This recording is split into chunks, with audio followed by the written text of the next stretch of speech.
그래, 오늘은 로마서 2장을 공부하겠습니다. 로마서 2장. 먼저 로마서 2장 1절부터 3절까지 말씀을 함께 읽겠습니다. 시작. 그러므로 남을 판단하는 사람아, 무릇 누구든지 내가 핑계치 못할 것은 남을 판단하는 것으로 내가 너를 정죄함이니 판단하는 내가 같은 일을 행함이니라. 이런 일을 행하는 자에게 하나님의 판단이 진리대로 되는 줄 우리가 아노라. 이렇게 시작이 됩니다. 그런데 이제 로마서 2장 시작할 때 그러므로 이렇게 시작됩니다. 그러므로라고 한 것은 앞에 문장을 지금 받는 거죠.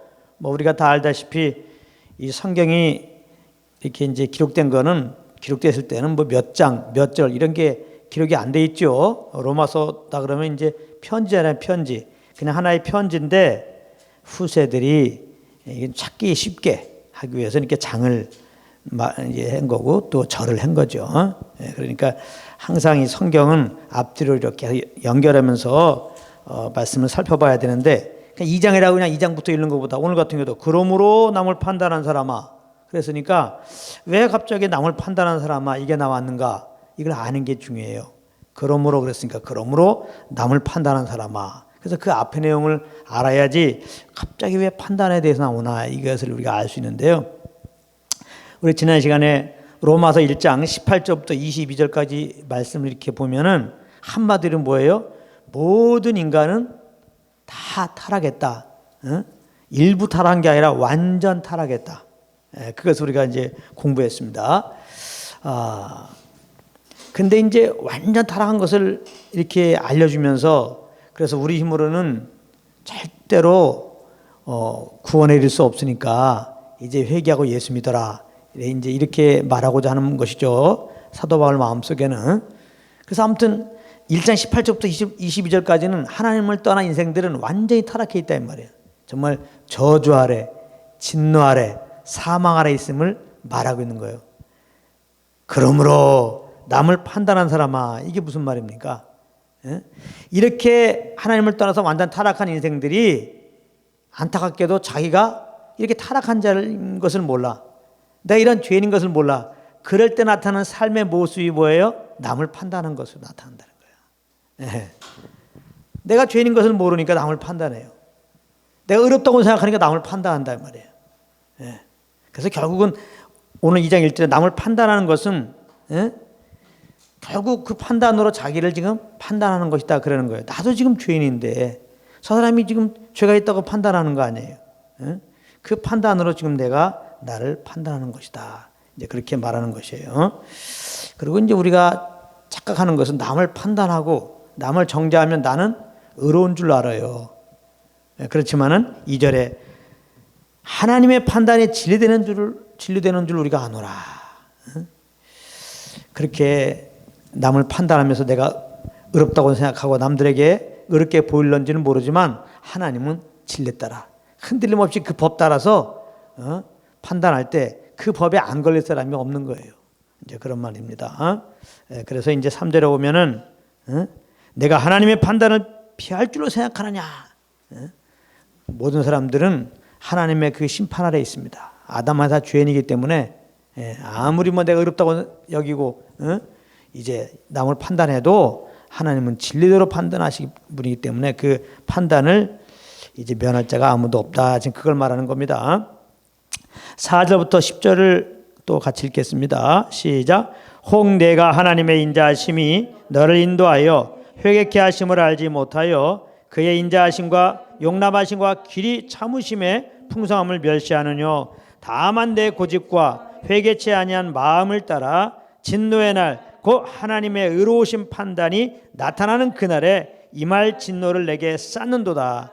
하나님께서 각 사람에게 그 행한 대로 보응하시되 참고 선을 행하여 영광과 존귀와 썩지 아니함을 구하는 자에게는 영생으로 하시고 오직 당을 지어 진리를 쫓지 아니하고 불의를 쫓는 자에게는 노와 분으로 하시리라. 악을 행하는 각 사람의 영에게 환난과 공고가 있으리니 첫째는 유대인에게요 또한 헬라인에게며 선을 행하는 각 사람에게는 영광과 존귀와 평강이 있으리니 첫째는 유대인에게요 또한 헬라인에게로라. 그래서 이 4장 4절부터 10절까지는 회개치 않는 자에 대한 보응입니다. 회개하지 않을 때 하나님은 이제 참고 참으셨다가, 그러므로 회개하지 않는 것은 진노로 쌓는 거예요. 진노를 쌓는 거라고. 이제 심판날에 반드시 그 죄에 대해서 보응하신다. 이런 말씀을 하고 있는 내용인데요. 그래서 이제 4절 보게 되면은 하나님이 심판을 늦추고 있는 이유가 나옵니다. 그것은 뭐냐? 회개하기 위해서. 그러니까 하나님이 지금 심판을 늦추는 이유는 이 세상 사람들 지금 사랑하고 있다는 거죠. 베드로후서 3장 9절에도 보면은 1세기 때 이미 예수님의 제자들이 말씀하잖아요. 마지막 때가 가까웠다. 예수님 꼭 오실 것처럼 그랬는데, 그래서 정말 그 말씀을 듣고 1세기 성도들은 정말 자기 때에 예수님이 곧 재림할 줄 알았죠. 그런데 2000년이 지났는데도 아직까지 오시지 않았어요. 이제 그 이유는 한 영혼이 회개하고 돌아오기를 원하신다. 하나님은 한 영혼이라도 구원하기 위해서 지금 기다리고 계신다. 그렇게 말씀하고 있죠. 그래서 예수님이 누가복음 5장 32절에도 보면은 예수님이 이 땅에 오신 이유가 뭐예요? 의인을 부르러 온 것이 아니라 죄인을 불러서 회개케 하려 하십니다. 영혼들이 회개하기를 위해서. 그래서 나를 믿고 구원받게 하기 위해서 예수님 오셨다. 성경은 말씀하고 있습니다. 그래서 이제 5절에 보게 되면 그럼에도 불구하고 사람들이 이렇게 회개를 거부하고 있습니다. 그것은 하나님의 진노를 쌓는 거란 말이에요. 때가 되면 반드시 하나님이 심판하시는데 이렇게 회개를 할 때 회개하지 않으면 그 하나님의 진노의 날에 그 심판을 면치 못한다. 그렇게 말씀하고 있는데, 그럼 사람들은 왜 이렇게 회개를 하지 않을까? 회개해야지 하나님의 진노에서 해방된다는데, 하나님의 심판을 받지 않는다는데 왜 회개하라고 해도 회개하지 않을까? 자기가 회개일자인 것을 몰라서 그래요. 자기는 회개할 게 없다는 거야. 마태복음 9장 12절 13절에 예수님이 말씀하시기를 건강한 자에게는 의원이 쓸데없고 이제 병자에게 의원이 필요하다. 그러니까 이 종교인들은, 당시의 종교인들, 바리새인들을 위시한 종교인들은 나는 뭐 건강하니까 이런 생각했겠죠. 예수님은 의인을 부르러 온 것이 아니라 죄인을 부르러 왔다. 그러니까 바리새인들은 예수님과 나와 상관없는 거야. 나는 이제 의인이라고 생각하고 있으니까. 근데 세리와 창기들은 정말 죄인입니다. 나를 긍휼히 여기소서. 그리고 이제 예수님께 나오잖아요. 그러니까 이 바리새인들을 위시한 이 종교인들은 회개할 자인 것을 모르는 거예요. 사람들이 회개할 자인 것을 모르기 때문에 회개하지 않고 예수님께 나오지 않는 것입니다. 그러니까 안타까운 거죠. 우리가 이제 복음을 증거할 때 사람들이 받아들이지 않죠. 내가 죄인이라고 생각하지 않기 때문에 그래요. 그리고 사람들은 상대적으로 생각해서 그래요. 내가 좀 잘못 있어도 저 사람보다는 내가 낫다. 우리가 복음을 증거하면 당신보다는 내가 그래도 똑바로 산다. 이렇게 된단 말이에요. 하나님 앞에서 생각해야 되는데, 하나님 앞에서, 거룩하신 하나님 앞에서 하나님이 이제 심판해 주잖아요. 하나님 앞에 쓰는 거거든요, 인생들은. 그때 거룩한 하나님의 기준 따라서 살지 못하면 그 심판받아갖고 이제 불못에 떨어지는 거예요. 그 하나님 앞에서 내가 의롭다 할 자가 어디 있어요? 그렇다면은 불쌍히 여겨주셔서 살려주세요. 회개해야 한단 말이에요. 그리고 우리를 그러나 사랑하여서 보내신 예수 그리스도, 우리 죄를 내가 죽으시고 부활하신 예수님을 내가 정말 믿습니다. 예수를 믿으면 의롭다고 하신다고 했으니 예수를 믿습니다 하고서 이제 믿음으로 나와야 되겠는데요. 복음을 증거해도 안 믿는 것은 자기가 회개할 게 없다고 생각하는 거예요. 내가 좀 의롭다고 생각하는 거예요. 너무 안타깝죠. 우리도 다 그런 자였는데 어떻게 이렇게 정말 내가 죄인인 것을 인정하게 되고 정말 예수님 없으면 안 됩니다 하고 이렇게 살게 되었어요. 이게 하나님의 은혜라. 하나님의 은혜예요. 그러니까 하나님의 은혜가 물론 이제 다 하나님의 은혜죠. 비가 때 맞춰 오고 뭐 때 맞춰 햇빛이 쏟아지고 이게 다 하나님의 은혜입니다. 일반 은혜죠. 일반 은혜. 일반 은총이라고 그러죠. 우린 특별 은총을 이제 받았어요. 특별 은총의 첫 번째는 뭐냐? 내가 죄인인 것을 아는 거예요. 두 번째 특별 은총은 뭐예요? 나의 죄를 위하여 죽으시고 부활하신 예수님을 구세주로 알고 이제 영접해서 의롭다함을 얻는 거예요. 구원받는 거예요. 네. 우린 정말 특별 은총을 받아서 정말 주님의 그 빛 앞에서 걸어가신 하나님의 빛 앞에서 정말 죄인이구나. 정말 죄인을 깨닫고 정말 회개하고 예수님을 이렇게 믿게 된 거죠. 예. 근데 이제 가만히 보면은 자꾸 복음을 듣다 보니까 우리가 정말 죄인이다. 근데 하나님이 정말 우리를 구원하시려고 그 아들을 보내셨다. 우리 대신 십자가에 피 흘려 죽게 하시고 부활하였다. 믿으면 구원받는다. 이 복음을 자꾸 듣다 보니까 어느 순간에 믿음은 들음에서 나고 들음은 그때의 말씀으로 말미암니라 하신 말씀처럼 그 말씀을 듣는 가운데 하나님의 은혜가 이제 우리 가운데 다 임해서 정말 내가 죄인이구나. 나를 위해서 하나님이 그 아들을 보내신 거구나. 이렇게 해서 이제 회개하고 예수 믿게 되는 거거든요. 그러니까 우리도 그랬던 것처럼 처음 이렇게 뭐 복음 전해서 안 듣는다고 포기할 게 아니에요. 우리 주님을 의지하고 나를 구원하신 아버지, 모든 사람들이 구원받기 원하신 아버지 포기하지 않고 우리는 복음을 좀 증거해야 되겠습니다. 그러다 보면 하나님께서 역사하셔서 이렇게 회개케 하시는 일들이 있을 것입니다. 그래서 이제 6절을 이렇게 보게 되면은 이렇게 하나님께서 그 사람에게 행한 대로 보응하신단 말이에요. 행한 대로. 반드시 행한 대로 보응하신다. 행한 대로 그러면은 모든 사람도 다 지금 죄를 범하고 있잖아요. 회개하지 않았어. 그러면 그 행한 그대로 심판받아갖고 불못에 떨어집니다. 계시록 20장 14절 15절에 아주 불못에 던져진다고 그랬어요. 영원한 불못입니다. 영벌에 처해지게 됩니다. 우리가 이제 우리가 이제 불못에 들어가서 뭐 한 달 있다가 이제 나온다든지 뭐 1년 있다가 나온다든지 뭐 10년 있다가 나온다든지 아마 그러면 그 사랑하는 그 아들을 보내지 않았을 거예요. 진짜 말 그대로 죄값을 치러라. 그러면서 이제 불못에 이렇게 뜨겁게 고통 준다가 이제 또 나오게 되니까요. 그러나 하나님은 하나님을 떠난 인생들, 죄 이렇게 회개하지 않고 죄 가운데 거한 인생들은 반드시 심판해서 이제 때가 된 불못에 집어넣는데 이제 불못에 들어갔다면 이제 끝나는 거예요. 이제 영원히 그 고통 가운데 있는 거예요.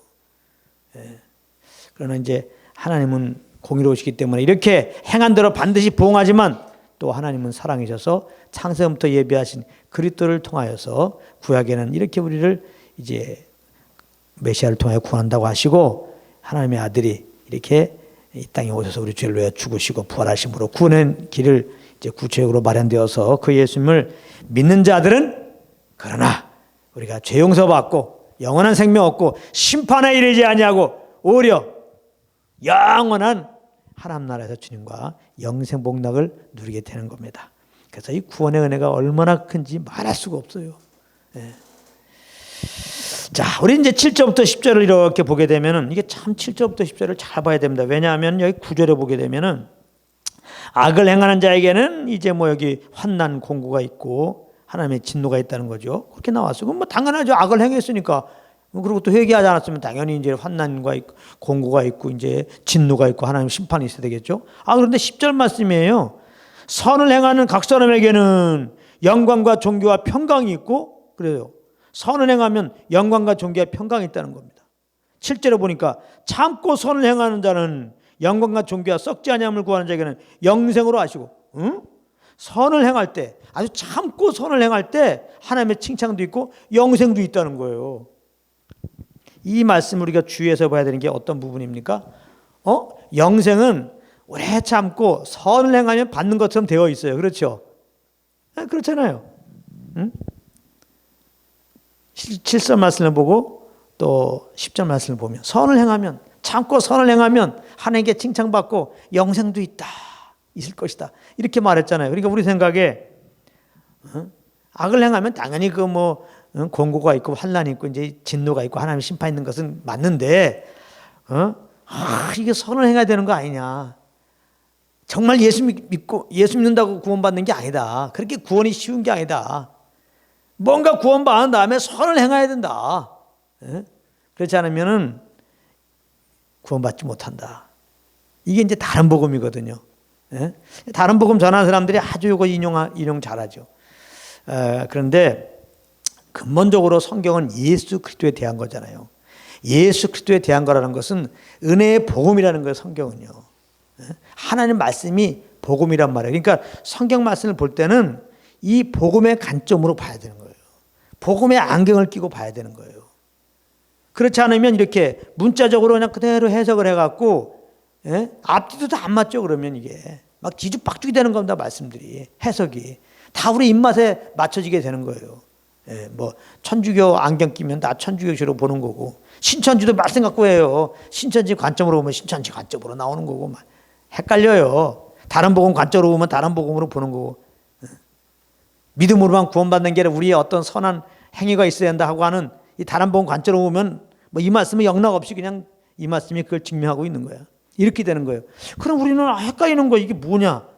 헷갈릴 거 없다니까? 안경을 다 잘못 껴서 그래요. 성경을 볼 때는 복음의 안경을 껴야 돼. 복음의 안경.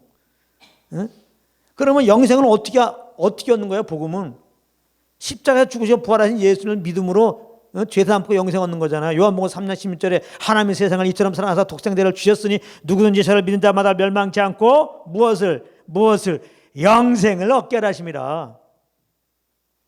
아멘. 그러니까 이 말씀은 어떻게 봐야 돼요? 참고 선을 행하여 영생 얻는다.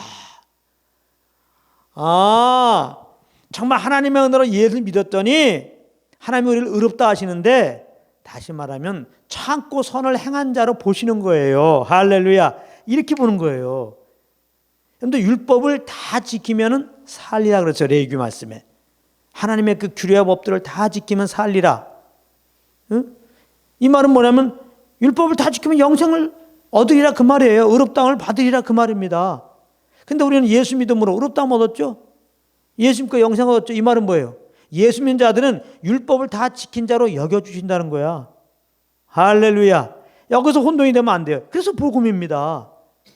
우리의 힘으로 어떻게 율법을 지킵니까? 사실 한 계명도 제대로 못 지켜요. 하나, 613가지인데 그 중에 한 개도 제대로 못 지켜요. 사실은. 진짜 우리는 하나님 앞에 경건치 않았어요. 철저하게 타락한 자라니까요. 1장에서 그걸 공부했잖아요. 그런데 단지 우리들의 죄를 짊어져 십자가에 죽으시고 부활한 예수를 믿었다고 죄사함 주시고 영생 주시고 의롭다 하시는데 그 의롭다 하신다는 의미가 뭐예요? 영생 주시는 의미는 뭐예요? 알고 보니까 율법을 다 지킨 자로 참고 선을 행한 자로 그렇게 여겨주신다는 거니까 얼마나 감사해요. 그러니까 예수 믿고 구원받은 자들은 이미 이제 하나님 앞에 선을 행한 자로 참고 선을 행한 자로 이제 인정받은 거야. 그러니까 우리가 자꾸 뭔가 선행을 해서 하나님께 뭔가 선하게 일을 했다 이렇게 인정받으려는 개념으로 신앙생활하면 안 돼요. 그게 율법적이란 말이에요. 그러면 믿는 자들은 막사로 되느냐? 하나님의 선을 행한 걸로 인정하니까 그 말이 아니에요. 이렇게 하나님의 은혜로 말미암아 이제 하나님의 선을 행한 자로 우리를 인정해 주셨는데 정말 그러니까 선한 자로 살아야죠. 그것은 내 의로 선하게 사는 게 아니라 성령을 쫓아 행하는 거예요. 성령을 쫓아 행하는 거예요. 할렐루야. 그걸 잘 하셔야 돼요. 그래서 성령의 열매입니다. 그래서 성령의 열매. 사랑이라 화평, 오래 참은 자비양선 충성 온유 절제. 성령의 열매를 맺힙시다. 맺히도록 노력합시다. 믿는 자들은 이렇게 살아야 됩니다. 물론 그렇게 그런 성령의 열매 그런 삶의 모습은 나타나야 돼요. 세상에. 근데 그걸 우리의 힘으로 하는 게 아니에요. 예수 믿는 우리들은 다 성령의 열매 따라 산 자로 하나님 인정해 준 거예요. 조금 더 본질적으로 말하면 그렇게 살 수밖에 없는 생명으로 거듭난 거야 우리는. 할렐루야. 영생이라는 게 예수님의 생명이거든요. 예수님이 그 생명이니까 그렇게 성령의 열매 따라 사신 거예요. 우리가 그렇게 살 수밖에 없는 생명으로 태어난 거예요. 우리가 성령을 쫓으면은 이 생명으로 이제 살아가는 자로 그렇게 세상에 나타나게 되어 있어요. 그러니까 뭐 우리의 노력을 하면 안 됩니다. 나무에 붙어 있는 가지에서 열매가 난다고 가지가 열매 맺고 사는 게 뭐 있습니까? 아무것도 없어요.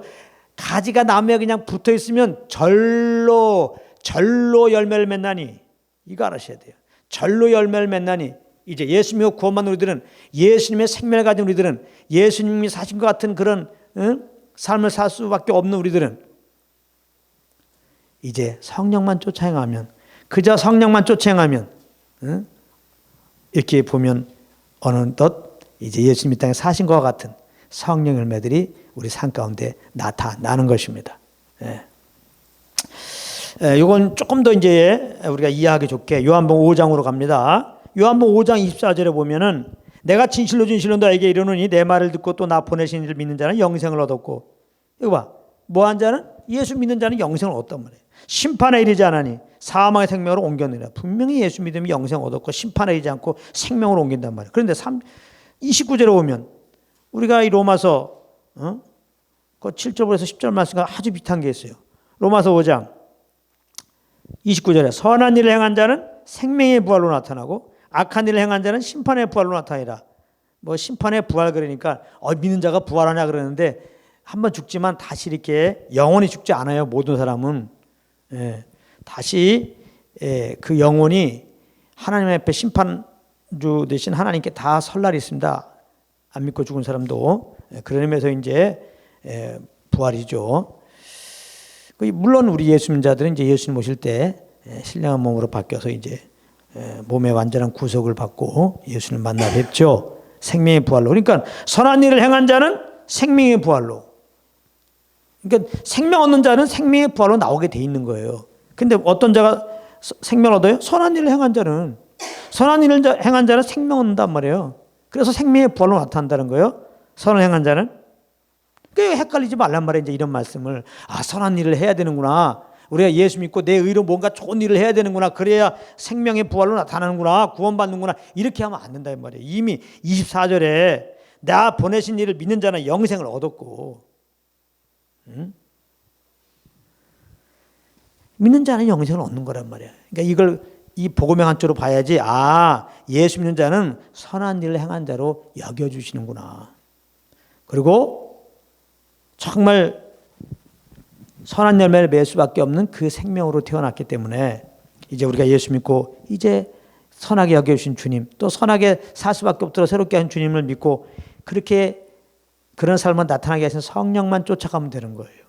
그래서 성령을 쫓아 행할 때 율법의 요구를 이루어지게 하신다. 이렇게 성경은 말씀하고 있는 겁니다. 오해 없기 바랍니다. 자, 이제 로마서 다시 2장 11절부터 16절까지 말씀을 봅니다. 같이 읽겠습니다. 이는 하나님께서 외모로 사람을 취하지 아니하심이니라. 무릇 율법 없이 범죄한 자는 또한 율법 없이 망하고 무릇 율법이 있고 범죄한 자는 율법으로 말미암아 심판을 받으리라. 하나님 앞에서는 율법을 듣는 자가 의인이 아니요 오직 율법을 행하는 자라야 의롭다 하심을 얻으리니 율법 없는 이방인이 본성으로 율법의 일을 행할 때는 이 사람은 율법이 없어도 자기가 자기에게 율법이 되나니 이런 이들은 그 양심이 증거가 되어 그 생각들이 서로 혹은 송사하며 혹은 변명하여 그 마음에 새긴 율법의 행위를 나타내느니라. 곧 내 복음에 이른 바와 같이 하나님이 예수 그리스도로 말미암아 사람들의 은밀한 것을 심판하시는 그날이라. 그래서 여기 11절부터 16절의 말씀은 뭐냐면 유대인과 이방인 즉 모든 사람들은 다 지금 심판 아래 있는 자들이다. 그걸 말하는 거예요. 여기 이제 4절부터 10절에는 회개치 않으면 하나님의 진노를 받는 거다. 회개치 않는 것은 하나님의 진노를 쌓는 거다. 그런 식으로 이제 말씀하셨는데 그 진노가 뭐예요? 하나님의 심판이지. 우리 모든 사람들은 지금 하나님의 심판 아래 있음을 지금 말씀하고 있는데요. 여기 11절 말씀 보게 되면은 하나님이 보시는 거는 외모가 아니고 중심이다 그랬어요. 그러면 그 중심이 뭐냐? 사무엘상 16장 7절에도 보면은 하나님께서 그 사무엘을 통해서 이제 이스라엘의 그 왕이 될 다윗에게 이렇게 기름 부으라고 그러잖아요. 그때 이제 나는 외모를 취하자고 중심 본다 이제 그런 말씀하셨는데요. 이 중심 본다는 게 뭐냐면 다른 게 아니에요. 정말 하나님의 그 거룩하신 하나님 앞에서 하나님의 은혜로 말미암아 죄인인 것을 알고 긍휼히 여겨 주소서.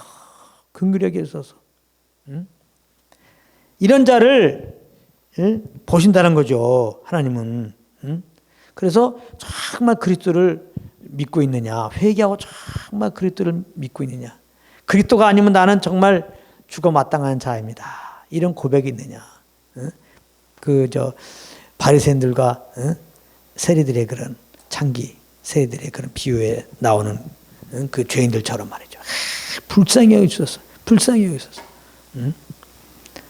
철저하게 정말 나의 죄됨을 인정하고 정말 그 예수님을 믿는 큰 믿음을 보시는 거죠. 그것을 보다가 그것이 없으면 그 뭐 이제 심판받는 거죠. 내 속에 내 의가 있는 거야. 나는 그래도 의로워. 하나님은 나를 의롭게 보실 거야. 이러면서 그냥 회개할 생각도 하지 않고 복음에 대해서 아예 반응이 없으면은 그 뭐 영락없이 하나님의 진노와 심판 받을 수밖에 없는 거예요. 자, 12절 말씀에 보면 이제 이런 말씀이 있어요. 율법 없이 범죄한 자, 이거 헬라인을 말하는 거죠. 이거는 이제 이방인들을 말하는 거예요. 이방인들은 율법을 받지 않았잖아요. 율법 없이 범죄한 자. 그러니까 이방인들은 율법 없이 범죄한 자예요. 물론 이방인들은 율법이 없어요. 그래서 법이 없기 때문에 난 죄인 줄 몰랐다. 그럴 수도 있을 수 있겠어요. 그런데 여기 이제 14절 15절에 보면은 그 이방인들에 대해서 말씀하고 있는데 이방인들을 심판할 때 자, 여기 이제 14절 15절에 보면은 그 이방인들은 그 마음에 부분적으로 율법의 요구가 적혀 있다는 거예요. 그 마음에. 그래서 본성적으로 그 마음에 새겨진 그 율법을 지키려 한다 이 말입니다. 이게 무슨 말이냐? 이방인들은 율법을 받지 않았어요. 예를 들어서 뭐 살인하지 말라, 간음하지 말라, 탐내지 말라. 이게 율법인데 이 율법을 이방인들은 받지 않았어요. 그래도 동서고금을 막론하고 모든 이방인들은 그 마음속에 살인하면 잘못된 거야. 간음하면 잘못된 거야. 탐내면 잘못된 거야. 이런 게 있죠. 이게 부분적으로 하나님 율법이 있단 말이에요. 그 속에. 그래서 본능적으로 살인을 하려고 해요? 안 하려고 그래요? 안 하려고 한단 말이에요. 본능적으로 간음하려고 그래요? 안 하려고 그래요? 안 하려고 그런단 말이에요. 본능적으로 탐내려고 해요? 안 해요? 안 하려고 그런단 말이에요. 왜? 탐내면 안 된다고 생각하니까. 간음하면 나쁜 거라고 생각하니까. 살인하면 나쁜 거라고 생각하니까.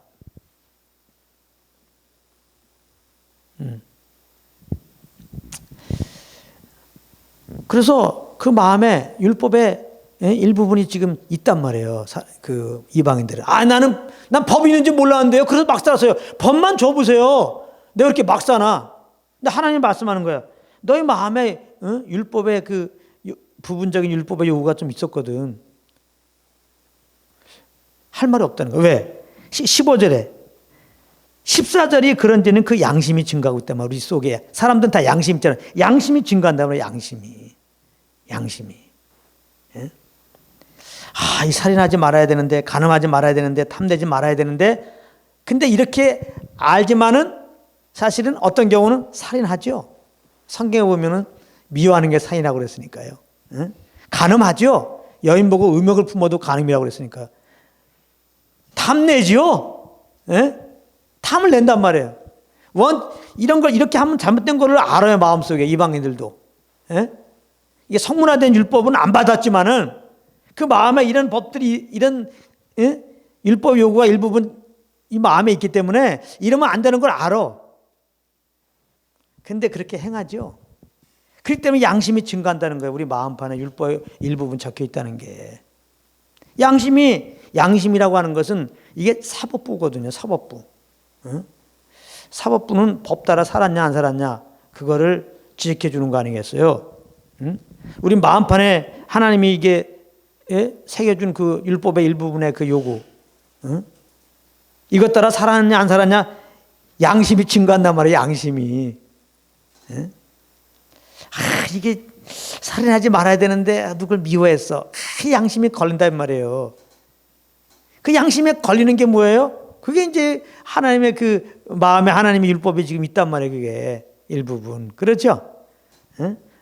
이 여인 보고 자꾸 이제 뭐 간음하면 말할 것도 없고 마음에 자꾸 음욕을 품으면은 그래도 이게 찝찝하단 말이야. 이게 이러면 안 되는데 내가 왜 이러지? 이 찝찝해요. 평안할 수가 없어요. 안 믿는 사람은 평안하다고요? 절대 안 평안합니다. 안 믿는 사람도. 탐내지 말아야 되는데 탐내거든요. 이게 안 해야 되는데 이게 참 탐내지? 양심이 자꾸 지적을 해준단 말이에요. 양심이 증가한단 말이에요.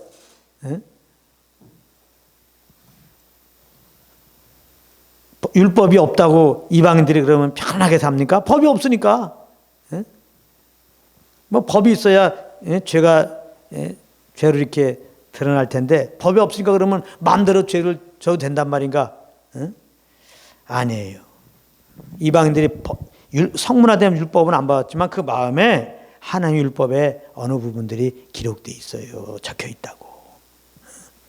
그래서 그것 따라 거하지 못할 때 그 양심이, 물론 이 양심은 더럽혀진 양심이죠. 그 마음이 그냥 마늘보다 심히 부패했다고 그러는데 그래도 어렴풋이 이러한 이게 율법의 일부분의 어떤 그런 요구들이 있단 말이에요, 마음에. 그래서 더러워진 양심 주제에 그래도 이게 지적이 나와요. 지적이 나와. 너 잘못했잖아. 이 양심이 증가하는 거야. 바로 그것은. 그래서 이런 양심이 이게 왜 미워했을까? 내가 왜 여인을 보고 음욕을 품었을까? 탐내지 못했을까? 이러면 우리 생각들이 막 서로 송사하고 고발해요. 그러니까 너는 잘못했어. 그러니까 넌 죄냐. 막 그런단 말이에요. 또 다른 생각에서 아니야, 그럴 수밖에 없어. 다른 사람도 다 그렇고 나도 그래. 왜 저 여자가 이렇게 옷도 다 벗고 다 옆에서 지나갔을까? 막 이런단 말이에요. 내 앞에서 그냥 좋은 거 그냥 그렇게 가방, 핸드폰 갖고 그냥 살랑살랑 그렇게 까불어. 그래서 내가 탐낸 거지. 막 이렇게 그냥 이거 누구라도 다 이건 죄를 범할 수밖에 없어. 막 이렇게 변명한다 이 말이에요. 무슨 말인지 알겠죠? 예? 그래서 결국은 율법 있고 범죄한 자. 유대인들은 율법을 받았죠. 그러니까 100% 유대인들은 율법 아래서 죄를 범한 거죠. 그래서 율법 있고 범죄한 자죠, 유대인들은. 그러나 이방인들은 율법 없이 범죄한 자예요. 법이 없으니까 범죄자라고 말할 수 없다고 생각하지만 그렇지 않다는 거예요. 그 마음에 율법이 어느 부분이 적혀 있기 때문에 이제 그 안에 이렇게 살지 못할 때 양심이 증가한단 말이에요. 우리 양심이 증가해요. 그래서 하나님 앞에서 딱 쓸 때 너는 하나님의 나의 법을 이렇게 어겼구나 얘기할 때 나는 법을 못 받았는데요. 나 이방인이잖아요. 그럴 수 없다는 거예요. 이방인들도. 너 양심이 다 증가하잖아요. 그러니까 하나님 앞에서는 변명할 수가 없어.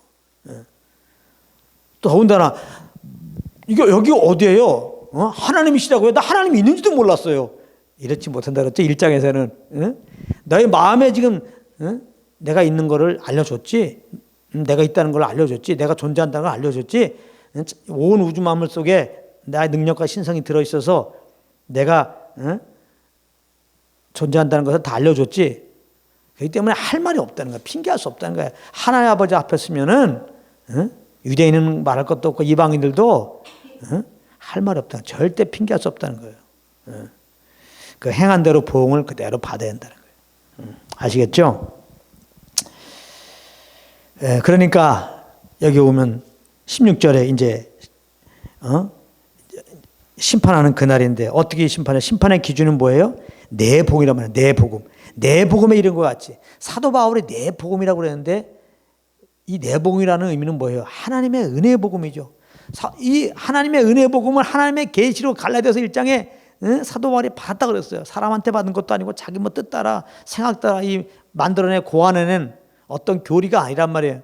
하나님부터 직접 받은 거예요. 은혜 복음은. 은혜의 복음은 뭐예요? 사람들은 아담한테 다 죄인 돼 있는데 다 심판 아래 있는데 다 사망 아래 있는데 하나님이 사랑해서 그 아들을 보내시고 대신 우리 죄를 짊어지고 십자가에 피 흘려 죽게 하시고 사일 만에 부활케 하였다는 소식이에요. 그래서 우리가 회개하고 정말 내가 죄인인 걸 인정하고 회개하고 그 예수님을 구주로 믿고 영접하면은 구원받는다는 소식이 복음이에요. 이 복음을 따라서 이제 사람들을 심판한다는 거예요. 그래서 이렇게 죄인인 것을 인정하고 우리가 정말 회개하고 예수 믿는 자들은 심판에 이르지 않는 겁니다. 하나님의 심판대 앞에 서는 자들은, 그래서 불못에 떨어지는 자들은 이 복음을 외면한 자들이에요. 회개하지 않고 예수 믿는 구주로 영접하지 않는 자들입니다.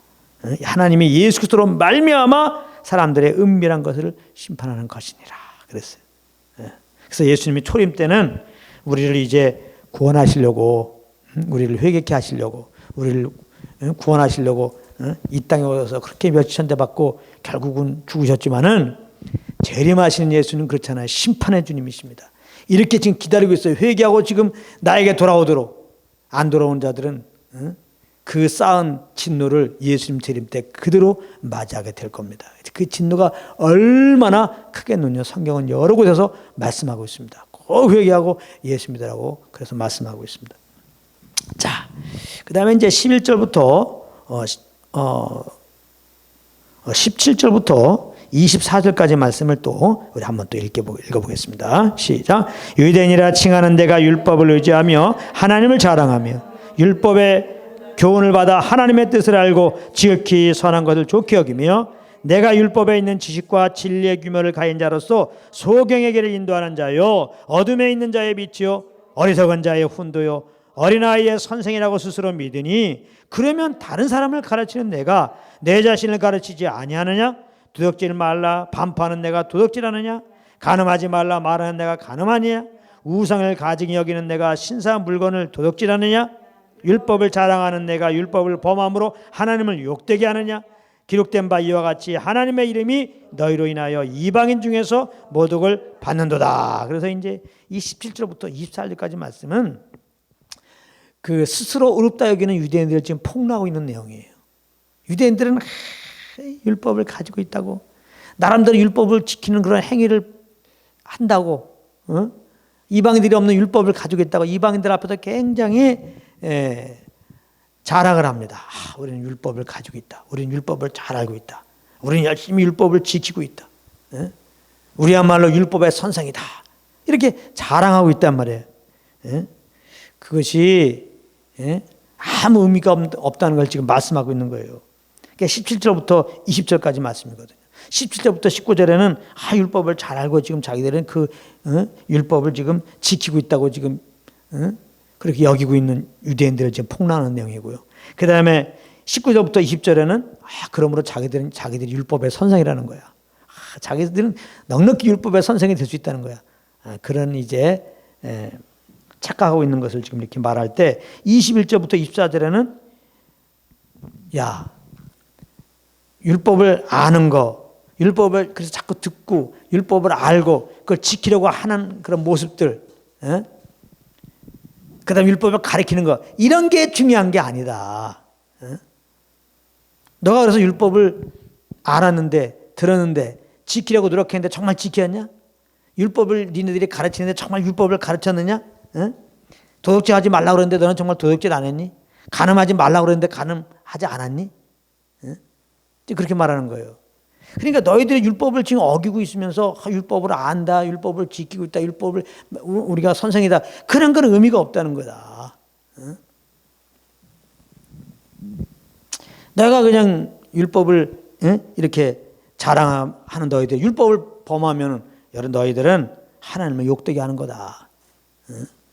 우리는 하나님의 택한 백성으로서 하나님 율법을 가져갖고 이렇게 율법을 지키고 율법을 우리는 잘 알기 때문에 이렇게 가르치는 율법의 선생이다. 그런데 막상 자기들은 율법을 어기고 있어.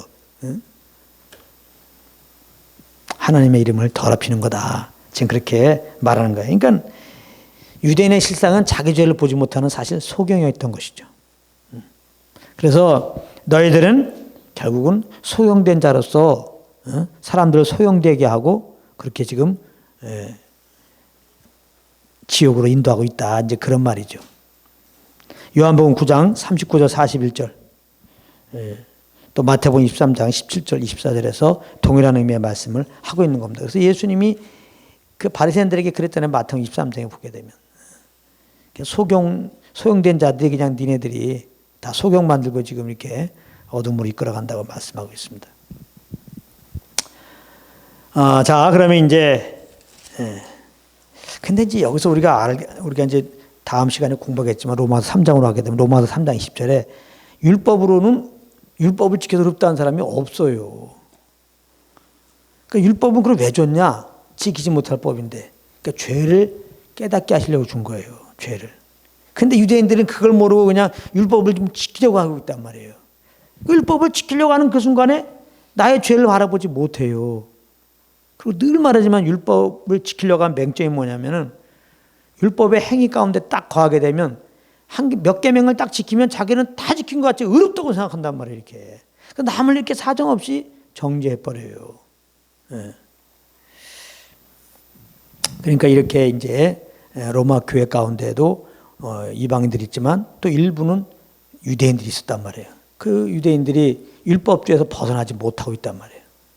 그냥 우리가 예수님의 그 보혈을 힘입어서 우리가 죄 사함 받고 의롭다 받았다고 하는 이 복음만의 기초에서 내가 의롭다 구원받았다 이런 것이 아니라 단지 율법을 난 잘 알고 있기 때문에 그거 하나 가지고 내가 율법을 지키려고 하기 때문에 내가 정말 의롭다. 나는 구원받기 합당하다. 그래서 나는 구원받았다. 뭐 이런 잘못된 생각을 가질 수 있기 때문에 사도 바울이 이제 그런 자들에 대해서 이렇게 일침을 가하고 있는 거죠. 교회 안에서 이런 사람도 있습니다. 나름대로 이제 구원의 근거를 말이죠. 우리가 의롭다함의 근거를 정말 예수 그리스도의 십자가의 그 피 흘림에 두지 않고 그냥 교회 잘 나온 거, 뭐 헌금 잘 내는 거, 뭐 맡긴 일을 충성봉사하는 거, 이런 거에 둔단 말이에요. 그래서 나 스스로가 아주 만족하고 있어요. 나아가서 교회 좀 빠진 사람들 뭐 정죄하는 거 보세요. 헌금 좀 안 내는 사람들 정죄하는 거 보세요. 교회를 잘못한 사람들 막 정죄하거든요. 이게 지금 주님 앞에서 지금 나는 똑바로 행동하고 있다는 거야, 이게. 나는 의로운 행동을 하고 있는데, 이 사람들이 이게 잘못됐단 말이에요. 그렇게 하는 거거든요. 이거 다 같은 맥락으로 볼 수 있는 거예요. 자, 이제 이렇게 해놓고요. 우리 29절, 로마서 이제 2장 29절, 25절에서 29절까지 보겠습니다. 중요한 부분입니다. 시작. 내가 율법을 행한즉 할례가 유익하나 만일 율법을 범한즉 내 할례가 무할례가 되었느니라. 그런즉 무할례자가 율법의 제도를 지키면 그 무할례를 할례와 같이 여길 것이 아니냐. 또한 본래 무할례자가 율법을 온전히 지키면 의문과 할례를 가지고 율법을 범하는 너를 판단치 아니하겠느냐. 대저 표면적 유대인이 아니요 표면적 육신의 할례가 아니라 오직 이면적 유대인이며 할례는 마음에 알지니 신령에 있고 의문에 있지 아니한 것이라. 그 칭찬이 사람에게서가 아니요 다만 하나님에게서라. 그래서 좀 전에 얘기하다가 말하는데, 그래서 율법은 죄를 깨닫게 하려 주신 거고, 그래서 죄를 깨닫고 구원의 필요성을 알고 예수님께 나와서 예수 믿고 의롭다함을 얻게 하기 위한 거예요. 그래서 율법을 주신 이유는 두 가지죠. 죄를 깨닫게 하는 거, 그 다음에 예수 그리스도께 인도하기 위해서 해서 이제 율법을 주신 건데요. 자, 여기 이제 25절부터 29절은 이것도 참 중요한 건데, 할례에 대하여 오해하고 있는 유대인들을 지금 폭로하고 있는 거예요. 할례에 대해서. 그러니까 유대인들은 할례를 받잖아요. 난지 8일 만에 남자들은 할례를 받잖아요. 그 표피를 이렇게 잘라내는. 그 죄와 단절한다는 의미거든요.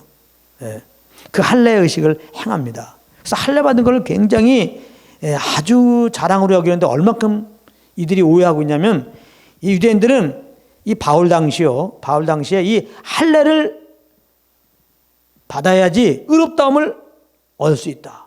구원을 받는 것이다. 이렇게 생각할 정도였어요, 유대인들이. 그래서 갈라디아 지역의 지방의 교회들은 그 바울과 동역자들이 세운 건데, 바울이 딴 지역에서 이렇게 복음 증가다 들어보니까 이 율법주의자들이 갈라디아 지역에 있는 지방에 있는 교회들에서 이 잘못된 다른 복음을 증가하고 있는데, 뭐냐? 이방인들이 다 사도 바울이 증거한 은혜 복음을 믿고 의롭다함을 하고 구원받고 너무나 감사해서 이렇게 주님을 섬기고 있었는데, 다른 교사들이 와서 이 유대주의자들이 와갖고 찬물 껴안는 거죠. 야, 믿음으로만 구원받냐? 너네 할례 받았냐? 할례 받았어? 할례 받지 않으면은 구원받지 못해. 그 의롭다 맞는 게 아니야. 할례 받아야 돼. 그러니까 이 갈라디아 지역의 그 교회들이 그럴듯하거든요. 그래서 막 할례 받으려고 하는 걸 보고서 사도 바울이 깜짝 놀라서 쓴 게 갈라디아서입니다. 할례를 받으란 얘기는 모세율법을 지키란 얘기예요. 자, 그래서 오늘 이 말씀을 보면 저기 나와요. 그래서 이 할례를 먼저 한번 잠깐 살펴보면요. 창세기 17장 10절부터 11절에 잘 나와 있어요. 창세기 17장 10절부터 11절에 보면 할례가 나오는데, 하나님과 이스라엘 백성 사이의 언약의 표징입니다. 하나님과 이스라엘 백성 사이의 언약의 표징이에요. 언약의 백성의 증표로 이렇게 이제 할례하라고 그러시는데, 이 할례는 하나님은 이스라엘의 하나님이 되시고 이스라엘은 하나님의 백성이 된다고 하는 언약의 표입니다. 자, 그런데 이 하나님의 언약 관계에서 가장 중요한 것은 뭐냐? 하나님과의 언약 관계에서 가장 중요한 것은 뭐냐? 하나님의 말씀에 순종하는 거예요. 이렇게 할례를 실질적으로 행했냐 안 했냐 이거를 넘어서서 하나님의 언약 백성이 중요한 것은 하나님과 언약 관계에서 정말 중요한 것은 이제는 하나님의 언약 백성이 되었으니까 하나님 말씀에 순종하는 거란 말이에요.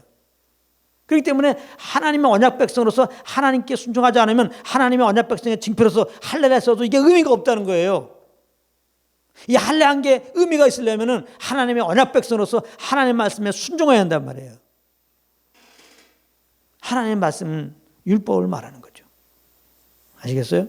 그래서 갈라디아서 5장 3절에 보면은 할례를 받는 것은 할례를 받았다고 하는 것은 율법 전체를 지킬 의무를 가진 거예요. 그렇게 표현하고 있어요. 할례를 받는 것은 율법 전체를 지키는 의무를 가진 거다.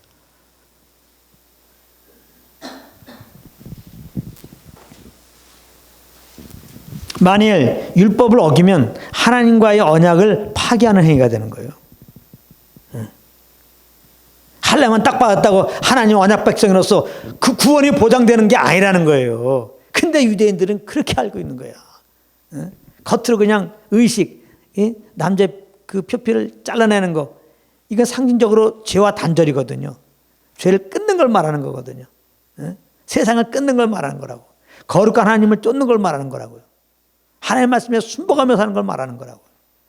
그런 의식을 행했다고 그 삶이 하나님께 불순종하는데 하나님이 그 의식을 행했다고 그래 너는 이제 의롭다 구원까지는 허락하지 않는단 말이에요. 않는다 이 말입니다. 근데 유대인들은 그걸 모르고 아유 할례를 행했다고 이방인들 앞에서 지금 폼 잡고 있단 말이에요. 우리는 의롭다 우리는 구원받았다 이러고 있단 말이에요. 그걸 지금 얘기하는 거예요. 그러니까 할례는 율법을 지킬 때 의미가 있는 거예요. 그걸 못 지키면은 아무 의미가 없는 거예요. 할례 받은 게 율법을 못 지키면은. 근데 우리가 율법을 지킬 수 있습니까? 다시 말하자면 못 지켜요. 율법이 그냥 613가지 어떤 분이 쉬었더라고. 613가지인데 뭐 행하나 행하지 말라 이게 다 합하면 613가지라는 거예요. 아니 지키려면 그거 613가지 다 알고 있어야지. 암송이나 하고 있습니까? 십계명이나 제대로 암송하고 있나고. 뭐 지키려면 암송이라도 하고 있어야지. 암송도 못하는 거 어떻게 또 지키고. 암송했다고 합시다. 그걸 어떻게 다 지키냐고. 613까지 갈 것도 없어. 십계명만 봐. 십계명만. 십계명 마지막 계명이 뭐예요? 탐내지 말라는 거 아니야. 어떻게 탐을 안 냅니까 사람이. 인형이지 그럼 인형. 나보다 지금 더 좋은 차 타고 다니고 좋은 집 사는데 어떻게 그 마음에 흔들림이 없냐고. 간음하지 말라. 또 간음하지 않았다 겉으로 간음하지 않았다고 또 폼 잡지. 그 예수님이 오셔서 율법을 더 완전케 한 거예요. 율법의 목적은 죄를 깨닫게 함인데 여인을 보고 음욕을 품어도 죄라고 그러는데 음욕 품지 않는 사람이 어디 있어요. 그 십계명 어떤 사람은 그냥 십계명은 뭐 폐하지 않고 지켜야 된다고.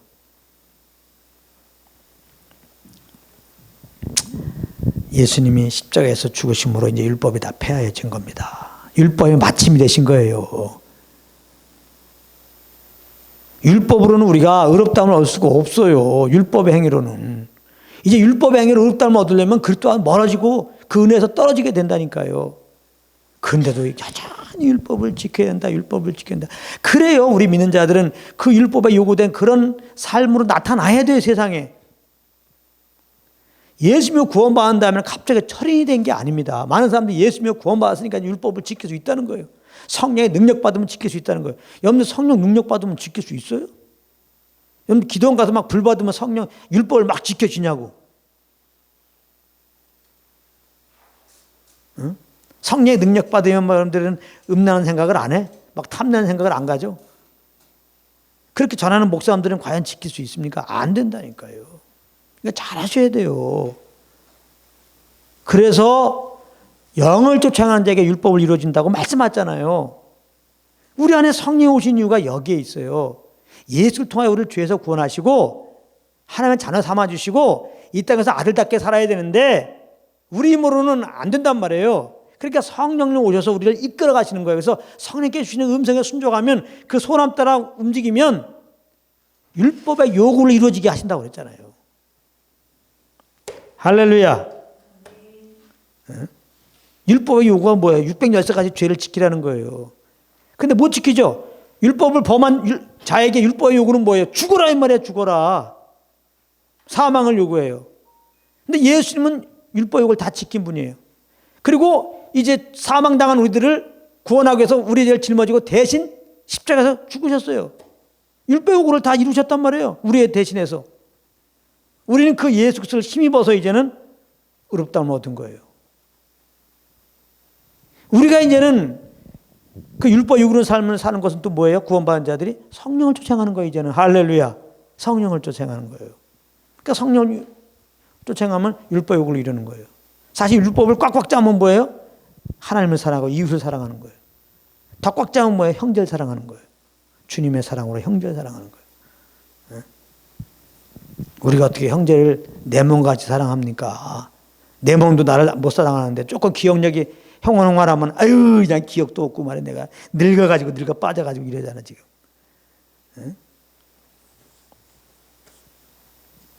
성령을 쫓아갈 때 정말 주님의 그 사랑, 하나님의 사랑, 그 예수님의 그 은혜를 우리가 알게 되고 자연스럽게 주님의 그 사랑이 기준이 되어서 그 그리스도의 법이 기준이 되어서 그리스도의 법, 그리스도께서 우리에게 베푸신 그 사랑, 그 오래 참음, 그 용서함, 그걸 기준해서 이제 영혼들을 대하니까요. 성령으로 그 사랑을 알고 성령으로 영혼들을 주님의 사랑으로 대하니까 당연히 형제를 성령을 쫓으면 사랑하는 삶이요. 율법 요구가 사랑이니까 율법 요구를 이루는 삶이 되는 거예요. 그건 우리가 하는 게 아니에요. 성령의 열매예요. 성령의 열매는 사랑과 하고 나온다 이 말이에요. 성령 열매의 주체는 내가 아니고 성령님이라는 거 꼭 기억해야 돼요. 그래서 이제 이 말씀을 딱 전제로하면 말씀이 그냥 쏙쏙 들어오죠. 25절에 율법을 행한지 할례가 유익하죠. 그렇죠. 그러나 율법을 범하면 할례가 무할례가 된다 이 말이에요. 의미가 없다 이 말입니다. 자, 26절 27절은 가정하는 거예요. 가정. 그렇다는 게 아니라 가정. 어떤 가정이냐?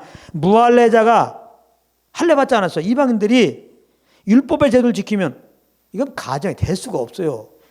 이스라엘 백성도 율법을 못 지켰고 이방인들도 율법을 못 지켜요. 우리도 어떻게 지킵니까? 자, 그런데 만약에 이 이방인들이 율법을 지킨다고 하면은 야, 무할례자가 무할례를 할례와 같이 할 것이 아니냐. 이방인들이 만약에 율법을 지켰다고 그러면 다 지켰다고 그러면은 진짜 이방인들이야말로 할례자라고 불러도 괜찮지 않는 거 아니냐 이 말이에요. 그러니까 반대로 말하면 유대인들아 할례를 받았다고 자랑하는데 할례 받을 게 자랑할 게 아니라 율법을 지켜야지. 율법을 범했다면 할례 받는 게 무슨 의미냐 이 말이야. 또 27절도 마찬가지예요. 또한 무할례자가 율법을 온전히 지키면 이게 될 수는 없지만 가정인 거예요. 무할례자가 율법을 지키면은 의문과 할례를 가지고 율법을 범한 너를 판단하지 않겠느냐. 할례를 받지 않는데 율법을 지켰어. 근데 율법 받은 너희가 지금 율법을 범하고 있어. 그러면 할례를 받지 않아도 율법 지킨 이방인들이 너희들을 조롱하지 않겠느냐.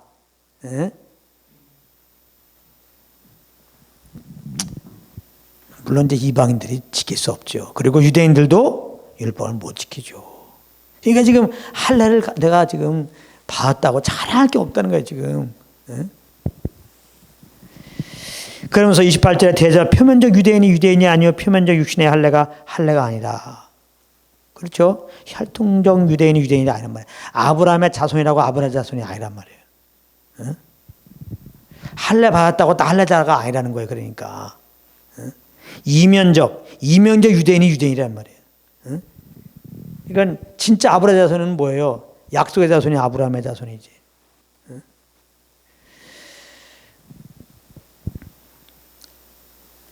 우리 이방인들은 아브라함과 같은 이제 복을 받은 자들이. 아브라함이 어떤 복을 받았어요?